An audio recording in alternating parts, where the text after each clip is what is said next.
సముద్రంలో పడినప్పుడు చాపకి ఆజ్ఞాపించాడు, నా కుమారుణ్ణి నీటిలో వేయబోతూ ఉన్నారు, నువ్వు వెళ్ళి నా కుమారుని మింగు, నా కుమారుడు భద్రం, జాగ్రత్త, నువ్వు తినేవు, నువ్వు చంపేసేవేమో, జాగ్రత్త, చక్కగా సురక్షితంగా తీసుకొచ్చి నాకు అప్పగించాలని చాపకి ఆజ్ఞాపిస్తే చాప చక్కగా ఆయన మింగి ఒడ్డుకు తీసుకొచ్చింది.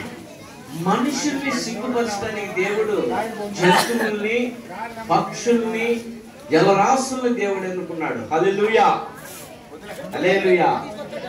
దేవుని మాట చొప్పున నువ్వు నేను మనం అందరము జరిగించాలా. ఏంటి దేవుని మాట మనం చూద్దాం, సరేనా? కొద్దిసేపు దేవుని యొక్క వాక్యం నేను ఇప్పుడు చెప్పినంత మీకు అర్థం అవటానికి ఒక స్టోరీ లాగా చెప్పాను. కీర్తన గ్రంథం 103 దావీదు కీర్తన చదువుకుంటే భక్తుడైనటువంటి దావీదు తెలియపరుచున్నాడు. ఏమనంటే చదువమ్మా, 103 మొదటి చదువు. ఇక్కడ చదువుతున్నాడు.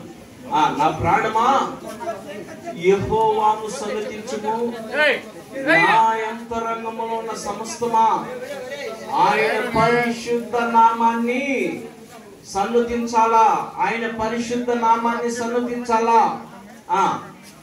నా ప్రాణమా యెహోవాను సన్నుతించుము, ఆయన చేసిన ఉపకారాల్ని దేనిని మరవకము. చాలు మనం చదువు.